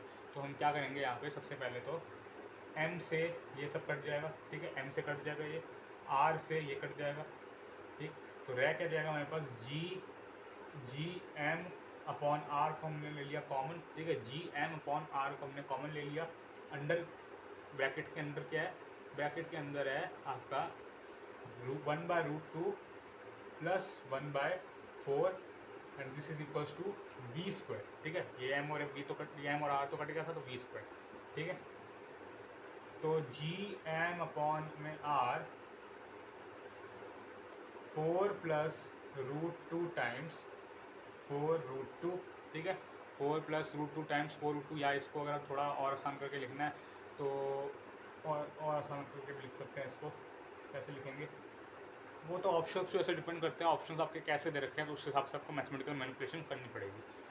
तो मैं इसको एक काम करता हूँ, LCM 4 ले लेता हूँ, मल्टीप्लाई नहीं करता मैं, सीधा LCM 4 ले लेता हूँ। ठीक है, v² है यहाँ पे, 4 ले लिया मैंने, तो √4 को यहाँ इधर मल्टीप्लाई करेंगे हम पहले, तो √2 टाइम्स जाता है। ठीक है, 2√2 इंटू √2 4 होता है, 2√2 इंटू √2 4 ही तो होता है, 2 इंटू √2 2 इंटू 4। ठीक है, √2, फिर ये 1 आ जाएगा, क्योंकि ये ऊपर जाएगा तो 1 आ जाएगा, 4 1 ज़ा 4। ठीक है, 1 1 ज़ा 1, एलसीएम लेना आता है हमको। चलो अब v की वैल्यू निकाल लेते हैं, अंडर रूट में ले लेंगे इसको सारे चीज़ को। ठीक है, gm अपॉन r 2√2 प्लस 1। अब ये जो 4 था ये डिवाइड में तो ऐसे चला जाएगा, बट हम इसको बाहर भी निकाल सकते हैं, तो ये 1/2 भी आ जाएगा। ठीक है, 1/2 अंडर रूट gm अपॉन में r 2√2 plus 1, this is the velocity. ठीक है, क्या निकाल रहे हैं, वेलोसिटी। भूल मत जाना कि हमें निकालना क्या है, ये मत भूल जाना। क्वेश्चन में वो क्या बोलेगा कि वेलोसिटी ऑफ द पार्टिकल निकालो। ठीक है, वेलोसिटी ऑफ द पार्टिकल निकालो, क्वेश्चन में वो यही बोलेगा। ठीक है, ठीक है, और ये तो सब था इक्वल मासेस के लिए, आपको अनइक्वल मासेस भी दे सकता है, हालांकि इतना कॉम्प्लिकेटेड बहुत कम होता है, बट कुछ भी हो सकता है। तो अनइक्वल मासेस के भी आप खुद से प्रैक्टिस करके देख लेना। नाउ हम एक अलग क्वेश्चन की तरफ बढ़ेंगे, इंटीग्रेशन का क्वेश्चन। ये बड़ा ही इंपॉर्टेंट क्वेश्चन होता है, वो भी उसके मैं 2 तरीके से कराऊंगा उस क्वेश्चन को। फटाफट से उस क्वेश्चन की तरफ बढ़ जाते हैं वो। चलो अब हमें एक अच्छा सा क्वेश्चन लेते हैं, बहुत ही अच्छा, बहुत बढ़िया क्वेश्चन लेंगे। पहले जो मैं क्वेश्चन अब कराऊंगा वो थोड़ा नीट लेवल का होगा। ठीक है, मैंने कहा था मैं जेई लेवल का कराऊंगा, बट उस जो जेई लेवल का क्वेश्चन है उसको करने से पहले एक नीट लेवल का क्वेश्चन करना पड़ेगा। ठीक है, थोड़ा सा इजी क्वेश्चन करना पड़ेगा। क्वेश्चन क्या है ना, बड़ा ही इंटरेस्टिंग क्वेश्चन है, इलेक्ट्रोस्टैटिक में भी आ जाएगा आपका, ये मैग्नेटिज्म में भी आ जाएगा आपका, ये आपका ग्रेविटेशन में भी इंक्लूड हो जाएगा। ठीक है, बहुत ही बड़ी क्वेश्चन है। देखो आपके पास एक यूनिफॉर्म रॉड है, यही बस इसी वर्ड की वजह से ये क्वेश्चन नीट में है। ठीक है, इसी वर्ड की वजह से ये क्वेश्चन क्या है, नीट में, ठीक। सो आपके पास एक यूनिफॉर्म रॉड है, ठीक है, of mass m, capital M, ठीक, लेंथ l है। अब इसके कोऑर्डिनेट्स भी है कुछ, ठीक है। कोऑर्डिनेट्स क्या है, कोऑर्डिनेट्स से मतलब क्या हमारा, तो मतलब ऐसा हमारा ऐसा सा है, एक मास ऐसा इधर भी पड़ा हुआ है, ठीक है, एक मास ऐसा इधर भी पड़ा हुआ है। बहुत आराम से सुनना है क्वेश्चन, मैं कह रहा हूँ ये बहुत ही इंपॉर्टेंट है, बहुत बढ़िया क्वेश्चन है इंटीग्रेशन का। इससे एक लेवल ऊपर हम अगले क्वेश्चन में जाएंगे, जो कि हमारा इस सेशन का लास्ट क्वेश्चन होगा, ठीक है। उसके बाद मैं आपको कोई एक दो होमवर्क क्वेश्चन दे दूँगा। तो ये आ गया आपका स्मॉल m, कुछ तो पहले मैंने पहले ही दे दिया आपको ट्राई करने हैं वो, ठीक है। तो ये आ गया स्मॉल m। अब क्या हो रहा है, अब कोऑर्डिनेट्स मैंने बताया था, कोऑर्डिनेट्स लगाएंगे कैसे, देखो ये क्या है ना, ये x इक्वल्स टू 0 पे पड़ा है, ठीक है। इसको एक एक्स एक्सेस मानो, ठीक है, पूरे को एक्स एक्सेस मानो। ये x इक्वल्स टू 0 पे पड़ा है ओरिजिन, और ये क्या है, x इक्वल्स टू a पे है। ये स्टार्ट कहाँ से हो रहा है rod, x equals to a से। This rod start from x equals to a and goes till कहाँ तक जाएगी, कुछ सोचे कहाँ तक जाएगी, a से स्टार्ट हो रही है, l लेंथ की है तो a प्लस एल पे जाएगी, सिंपल सी बात है। इतनी गणित आती है सर हमें। x equals to a plus L, total mass m, uniform rod, ठीक है, ये बात याद रखनी, यूनिफॉर्म रॉड है, ठीक है, मतलब मास डिस्ट्रीब्यूशन सेम है, ठीक है। हमें निकालना क्या है, हमें निकालना है कि ये पूरा का पूरा मास, ये पूरा मास इस छोटे से पार्टिकल पे कितना फोर्स लगाएगा, कितना ग्रेविटेशन फोर्स लगाएगा, ठीक है। अब ये इलेक्ट्रोस्टैटिक में भी आता है कोई ऐसा क्वेश्चन, अरे रॉड क्या, यूनिफॉर्म रॉड ले लो, यूनिफॉर्म रिंग ले लो, यूनिफॉर्म स्फीयर ले लो, यूनिफॉर्म सिलेंडर ले लो, कुछ भी ले लो, ऐसे क्वेश्चन बहुत बहुत आते हैं, ठीक है, बहुत बहुत बहुत इंपॉर्टेंट क्वेश्चन। चलो, और ये थोड़ा सा टफ भी है, थोड़ा सा, क्योंकि इंटीग्रेशन इन्वॉल्व होती है, इंटीग्रेशन से वैसे ही हमारी हवा टाइट हो जाती है। तो चलो देखते हैं इसको कैसे करेंगे, ध्यान समझना। अब हमें फोर्स ऑफ ग्रेविटेशन निकालना है। सबसे पहले तो ये समझो, क्या फोर्स ऑफ ग्रेविटेशन इस पूरे के लिए और इसके लिए सेम आएगा। अब इसमें हम क्या करेंगे, थोड़ा सा दिमाग लगाएंगे। कैसे लगाएंगे दिमाग, देखो भाई, ये जो ये पूरी रॉड है, ये एक पार्टिकल नहीं है, पूरी एक बहुत लंबी सी रॉड है, ठीक है, रॉड। अब यहाँ पे जो पार्टिकल होगा रॉड का, एक पार्टिकल यहाँ पे होगा m मास का, मान लेते हैं m मास का, क्योंकि capital M obviously greater than small m, तो मान लेते हैं यहाँ पे एक स्मॉल m का मास होगा यहाँ पे। वो इसको जो खींच रहा होगा वो a डिस्टेंस से खींच रहा होगा, a डिस्टेंस। यहाँ वाला जो होगा वो a प्लस एल से खींच रहा होगा, कहीं बीच वाले में होगा तो a प्लस एल बाई 2 से खींच रहा होगा, a प्लस एल बाई 4 से खींच रहा होगा, a प्लस 3l बाई 4 से खींच रहा होगा। तो डिस्टेंस चेंज हो रहे हैं, मास भले ही मैं सेम ले रहा हूँ, डिस्टेंस चेंज हो रहे हैं, जिसकी वजह से हर पार्टिकल, हर एक पार्टिकल इस पूरी रॉड में इस पर अलग अलग ग्रेविटेशन फोर्स लगा सेम डायरेक्शन में रहा है, इसी तरफ लगा रहा है, लेकिन लगा अलग रहा है, मैग्नीट्यूड अलग। तो हमें क्या करना है, सबके मैग्नीट्यूड को ऐड करना है। ये कंटिन्यूस बॉडी है और सबके मैग्नीट्यूड को ऐड करना है। अभी तक हम क्या कर रहे थे, अभी तक हम सिंगल पार्टिकल सिस्टम कर रहे थे, ये क्या कंटिन्यूस बॉडी आ गई। कंटिन्यूस बॉडी में हमेशा इंटीग्रेशन लगता है, ये गांठ बांध लो, चाहे वो सेंटर ऑफ मास हो, चाहे वो मोमेंट ऑफ इनर्शिया हो, चाहे वो ग्रेविटेशनल फील्ड हो, ग्रेविटेशन पोटेंशियल हो, इलेक्ट्रोस्टैटिक पोटेंशियल हो, इलेक्ट्रिक फील्ड हो, या ये चीज़ हो। जब भी कंटिन्यूस बॉडी आएगी इंटीग्रेशन तो लगेगा, और जब सिंगल पार्टिकल सिस्टम होंगे तो फॉर्मूले लगते हैं छोटे वाले, तो छोटे वाले फॉर्मूले लगते हैं, ठीक है, जो कि इनफाइनाइट ऑब्जेक्ट्स तक नहीं होते, फाइनाइट ऑब्जेक्ट्स तक के लिए वैलिड होते हैं। चलो, अब इसमें हम क्या करेंगे, इसमें हम फिर से जब भी कंटिन्यूस बॉडी आए, चाहे सेंटर ऑफ मास निकालना हो, चाहे मोमेंट ऑफ इनर्शिया निकालना हो, हमें एक एलिमेंटल मास कंसिडर करना पड़ता है। तो एलिमेंटल मास कंसिडर करते हैं, यहाँ से हम जाते हैं कहीं यहाँ तक, कोई x डिस्टेंस, ठीक है, x तक हमने गया, ठीक है, यहाँ से लेकर यहाँ तक, ये जो एंड है ये क्या है, ये है x इक्वल्स टू एक्स, ठीक है, ये x इक्वल्स टू 0 है, ये x इक्वल्स टू a है, ये x equals to a plus L है, ये क्या है x इक्वल्स टू x, ठीक है, x equals to x distance पे जाके हमने क्या करा, एक dm मास कट कर लिया यहाँ पे, ये यहाँ से ना एक dm मास हमने कट कर लिया, जो कि हमारा क्या होगा, जो कि हमारा होगा एलिमेंटल मास, ठीक है, ध्यान से सुनना, ये होगा हमारा होगा एलिमेंटल मास, डीएम मास कट कर लिया हमने, कितनी लेंथ का, लेंथ भी होगी इसकी कुछ ना कुछ dx लेंथ का, ठीक है, छोटी सी होगी, dx लेंथ का हमने dm मास कट कर लिया x डिस्टेंस फ्रॉम ओरिजिन। ये आपको वर्ड में लिखना है, ठीक है, आपको वर्ड्स में लिखना है जब आप मतलब लैंग्वेज में लिख रहे हो, ठीक है, वरना तो MCQ में तो सीधा आंसर पे टिक करना होता है, ठीक। यहाँ तक समझ गए, बहुत ही इंटरेस्टिंग है समझने को। तो अब आगे हमें क्या करना है, यूनिफॉर्म रॉड, इसका हम फ़ायदा उठाएंगे। कैसे उठाएंगे ज़रा देखना। देखो जो रॉड क्या होती है कि 3 तरीके के ऑब्जेक्ट्स होते हैं, सबको पता है, 1D 2D 3D। रॉड किस में आती है, रॉड आती है आपकी 1D में, ठीक है, क्योंकि इसकी ब्रेड्थ नहीं है, इसकी सिर्फ लेंथ ही लेंथ, सिर्फ एक्स एक्सिस पे है, ये वाई एक्सिस पे नहीं है। सो ये रॉड है। सो रॉड में 1D होता है। जो आपके जो प्लेन होते हैं या जो आपकी लैमिना होते हैं, triangular lamina, rectangular lamina, square lamina, ये सब 2D में आते हैं। Solid sphere, hollow sphere, solid cylinder, hollow cylinder, cavity वाला सिलेंडर, कैविटी वाला कोन, ये सब आपका क्या आता है, 3D में आता है, ठीक है। सो 1D के लिए, 2D के लिए, 3D के लिए ना हमारे पास एक चीज़ होती है जिसको हम क्या कहते हैं, मास पर यूनिट डायमेंशन। क्या होता है, मास पर यूनिट डायमेंशन। अभी ये क्या चीज़ है, मास पर यूनिट डायमेंशन क्या है, this gives us the mass distribution over the region, ठीक है, over the surface. Mass per unit dimension. अब ये डायमेंशन 1D में भी हो सकती है, 2D में भी हो सकती है, 3D में भी हो सकती है। अब 1D में डायमेंशन क्या होगी, लेंथ होगी, 1D में लेंथ होगी, 2D में एरिया होगा, ठीक है, 2D में एरिया होगा, 3D में बताओ वॉल्यूम होगा, 3D में वॉल्यूम होगा, ठीक है। तो mass per unit length for 1 dimension, mass per unit area for 2 dimension, mass per unit volume for 3 dimension. ये सुना सुना सा नहीं लग रहा, मास पर यूनिट वॉल्यूम क्या होता है, ये डेंसिटी होती है भाई, डेंसिटी होती है ना। हमें क्या निकालना है, मास की डिस्ट्रीब्यूशन निकालनी है ओवर द सरफेस। और फिर उस पर डिपेंड करेगा हमें कौन सा फॉर्मूला लगाना है, वो उस चीज़ पर डिपेंड करेगा कि वो ऑब्जेक्ट कैसा है, 1D है, 2D है, 3D है। यहाँ पे हम इसको कहते हैं रो, ठीक है, जिसको हम कहते हैं आपका डेंसिटी। यहाँ पे हम इसको सिग्मा से डिनोट करते हैं, यहाँ पे हम इसको किससे, लैम्डा से डिनोट करते हैं, ठीक है, किससे करते हैं, लैम्डा से डिनोट करते हैं। जस्ट डिनोशन है ये, ठीक है, नोटेशन, सॉरी, नोटेशन है बस ये, और कुछ नहीं है। तो ये आपकी चीज़ है। अब यहाँ से हम करेंगे अपनी डेरिवेशन स्टार्ट, डेरिवेशन की तरह लीजिएगा इसको, ठीक है। हमें क्या इस्तेमाल करना पड़ेगा, ये, क्योंकि हमारे पास क्या है, मास पर यूनिट लेंथ लेना पड़ेगा।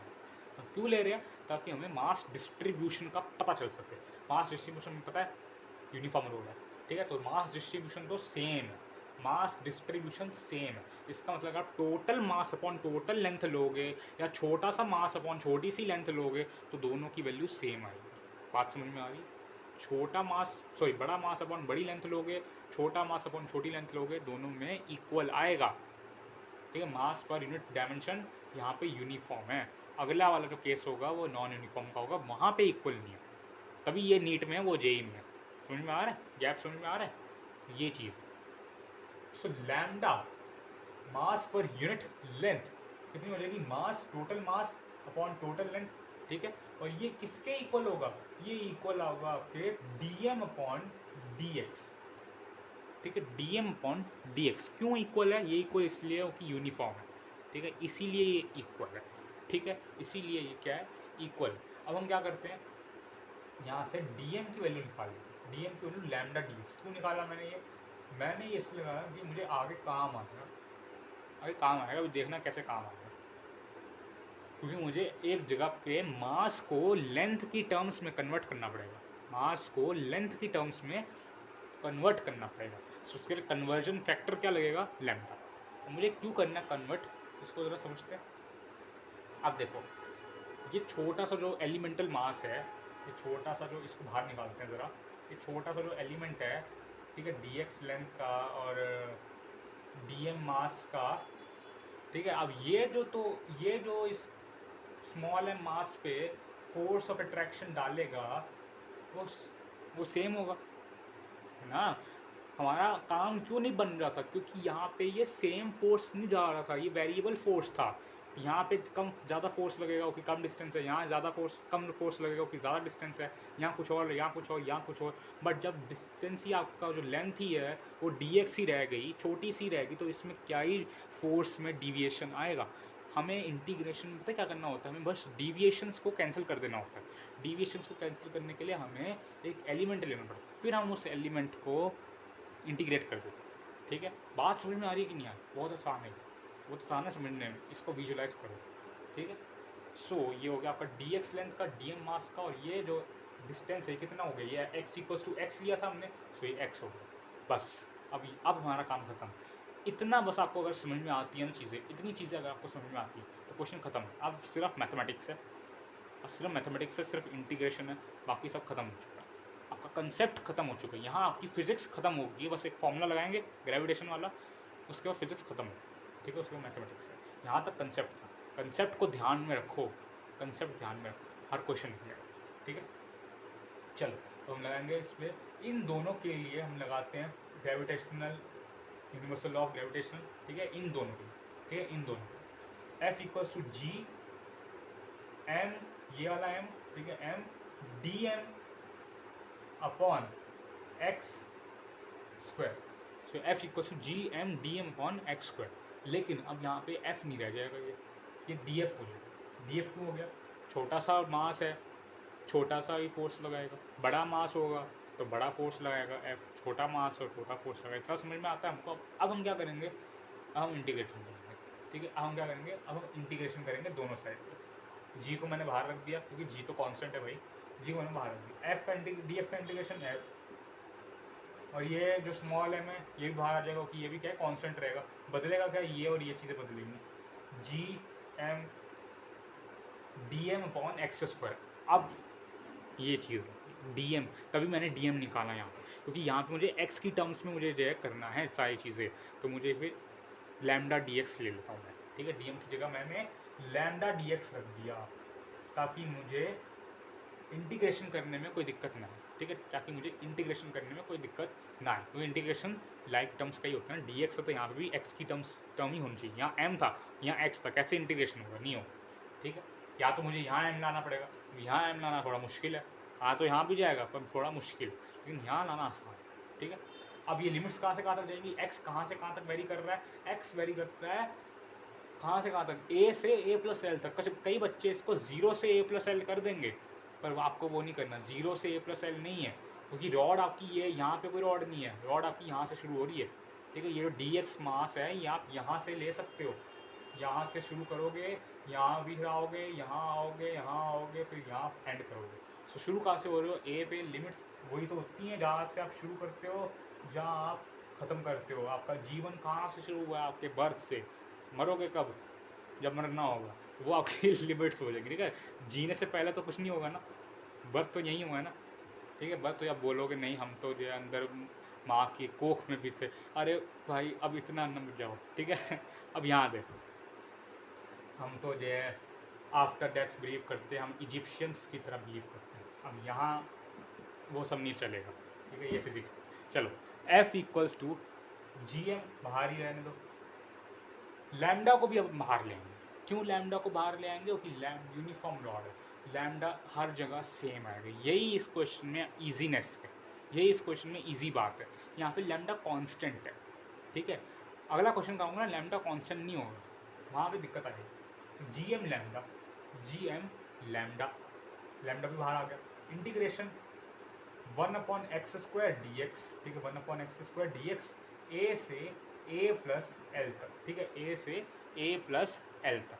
अब यहाँ आ जाओ, F equals to G M lambda, F equals to G M lambda.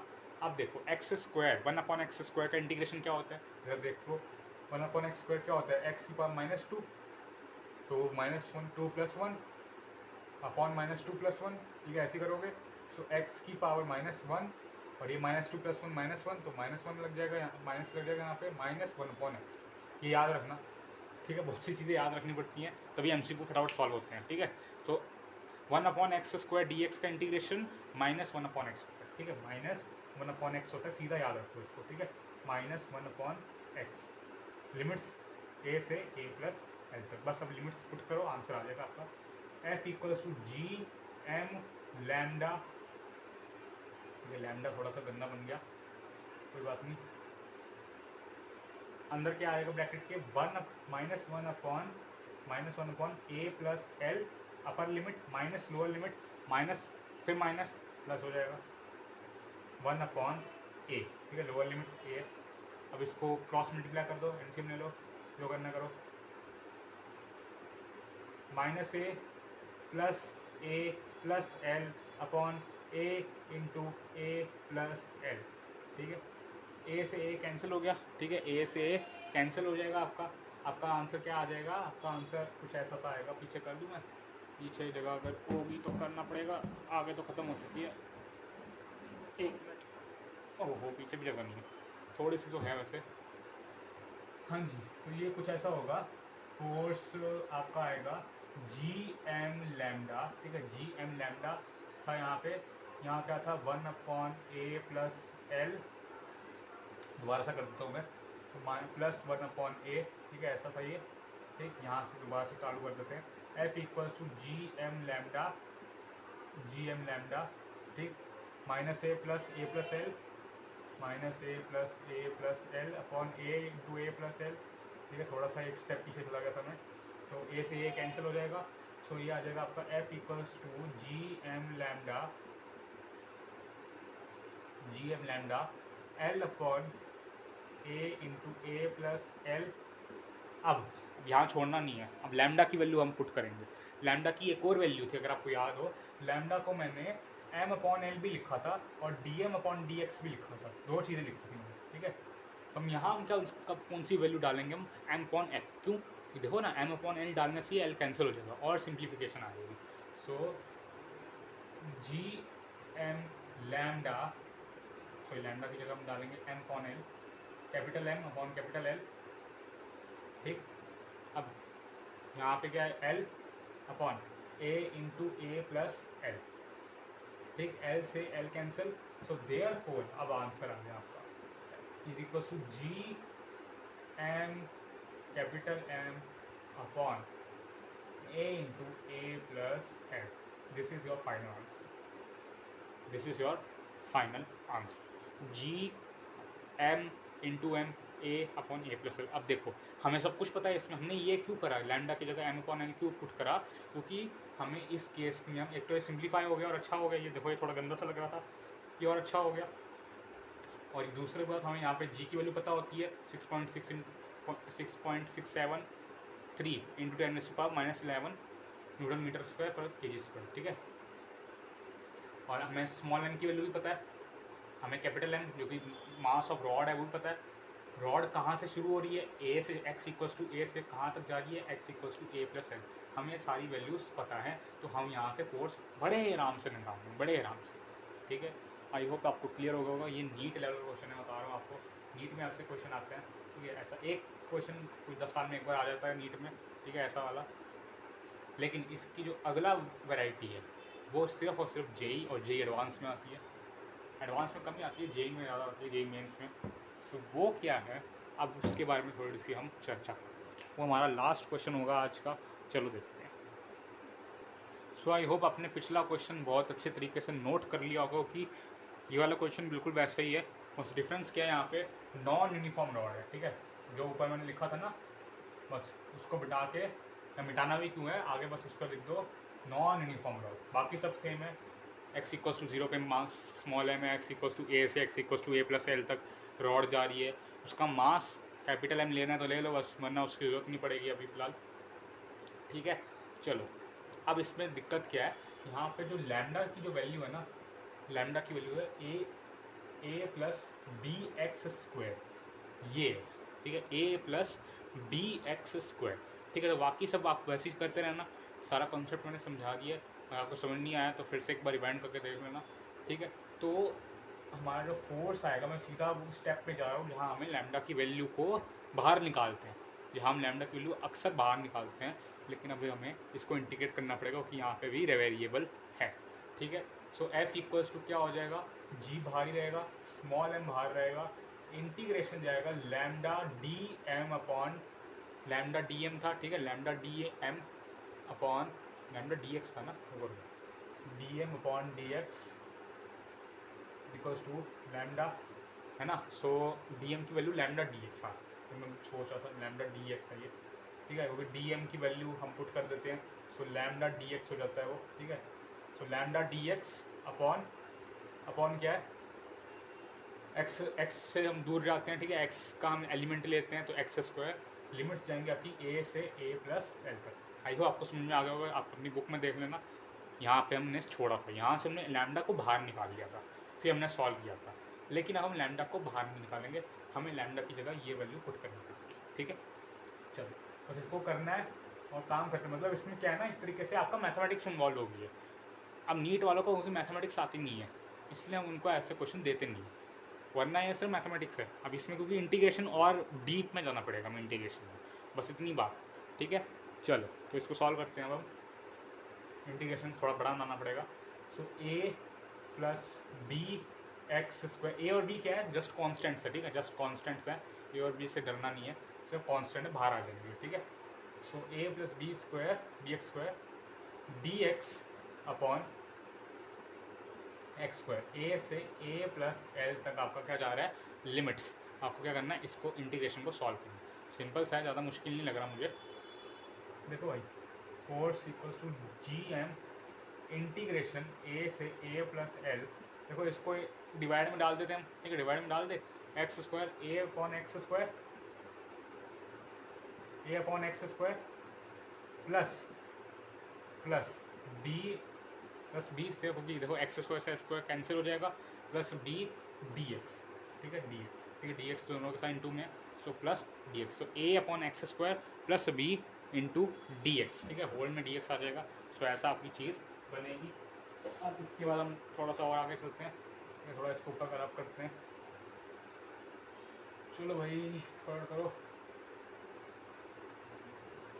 हाँ जी, अब देखो, अब force is equals to G M, ठीक है, जी एम, थोड़ा ग्रीन ग्रीन नज़र आ रहा होगा आपको, ग्रीन ग्रीन इसलिए नज़र आ रहा हो कि मेरा पेन ग्रीन ग्रीन है, ग्रीनरी छा रही है यहाँ पे थोड़ी सी। हाँ जी, जी एम इंटीग्रेशन अब हम लेंगे फिर से, ए प्लस एल तक जाएगा, ठीक है। अब देखो हम क्या करेंगे, यहाँ पे इंटीग्रेशन को तोड़ देंगे, ठीक है, प्लस है यहाँ पे, प्लस हो माइनस हो, हम इंटीग्रेशन को तोड़ देंगे। So A upon X square D X, A upon X square D X plus integration फिर से ए से ए प्लस एल तक। तो इंटीग्रेशन करने में ना सच्ची बता रहा हूँ, मुझे बड़ा मज़ा आता है, बहुत मज़ा आता है। अगर आपको समझ में आ जाए ना एक बार कैलकुलस, तो प्यार हो जाएगा। और कैलकुलस से प्यार करने के लिए मैंने कैलकुलस की बुक भी ली है, ये देखो, ये कैलकुलस की मैंने स्कूल से बुक भी ली हुई है, बड़ी अच्छी बुक है ये, मैं इसको करता हूँ, रोज़ करता हूँ मैं इसको, मज़ा आता है, ठीक है। चलो, कहीं कहीं को नहीं मज़ा आता, कोई बात नहीं, आपको हम मज़ा दिलवाएंगे। आ जाओ, F equals to G small M. अब इसका इंटीग्रेशन करो, कैसे करेंगे, ए को तो पहले बाहर ले लो, ठीक है, ए को बाहर लो, ए कांस्टेंट, ठीक है, पहली बात मैं बता रहा हूँ फिर से, ए और बी कांस्टेंट है, कुछ और नहीं है, ठीक है। ए प्लस एल, जैसे कि हम कह सकते हैं ना 4 प्लस 3x स्क्वायर, बस वही चीज़ है, ये और कुछ नहीं है, ठीक है। आपको ये ऐसे भी दे सकता है, क्वेश्चन में ऐसे भी दे सकता है आपको, बस यहाँ पे क्या जनरलाइज फॉर्म कर रखी है।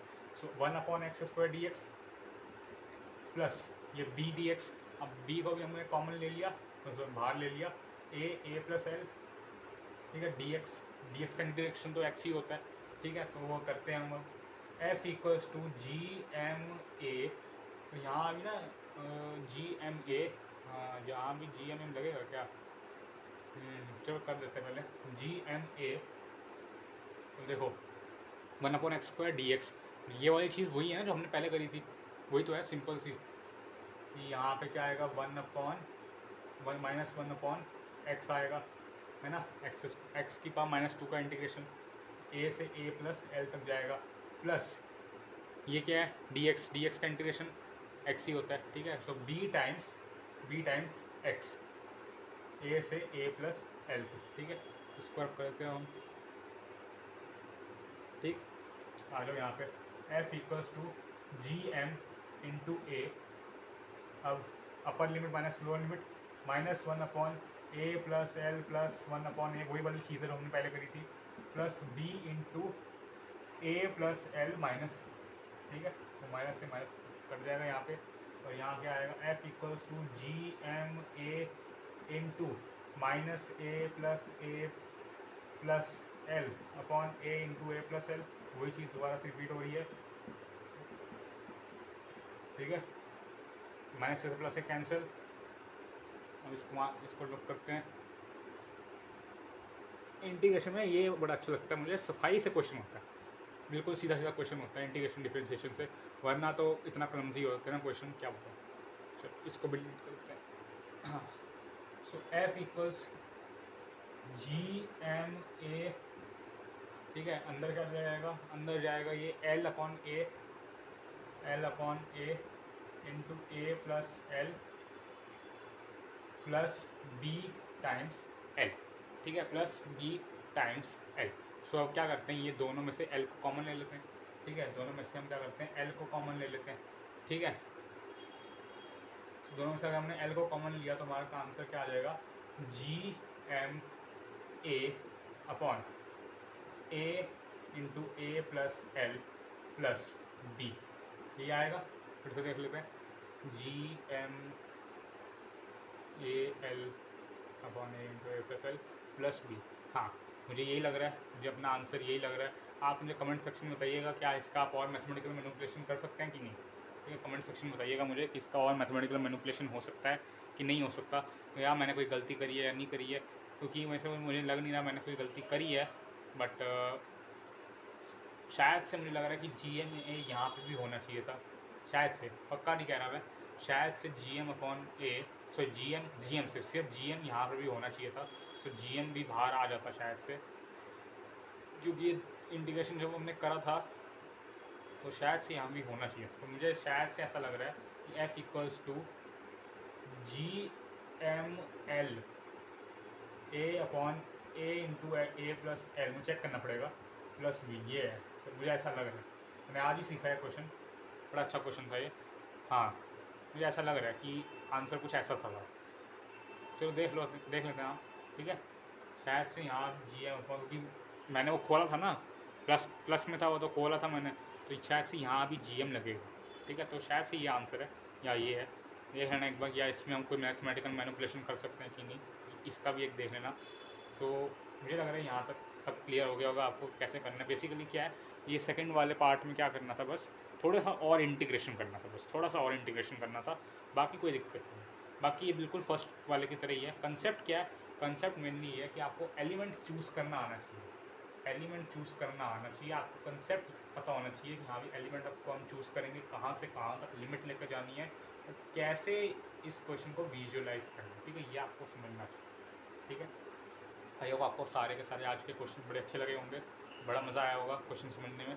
नेक्स्ट वीडियो में हम और भी क्वेश्चन समझेंगे, कैप्लर्स लॉ के भी क्वेश्चन हैं, escape velocity, orbital velocity, geostationary satellites, ठीक है, पोलर सैटेलाइट्स, तो और ग्रेविटेशनल पोटेंशियल, बहुत क्वेश्चन है इसमें, बहुत टॉपिक्स हैं। सबके क्वेश्चन टाइम टू टाइम हम करेंगे, देखते हैं कैसे करेंगे। So until then, this is Manpreet signing off, thank you very much.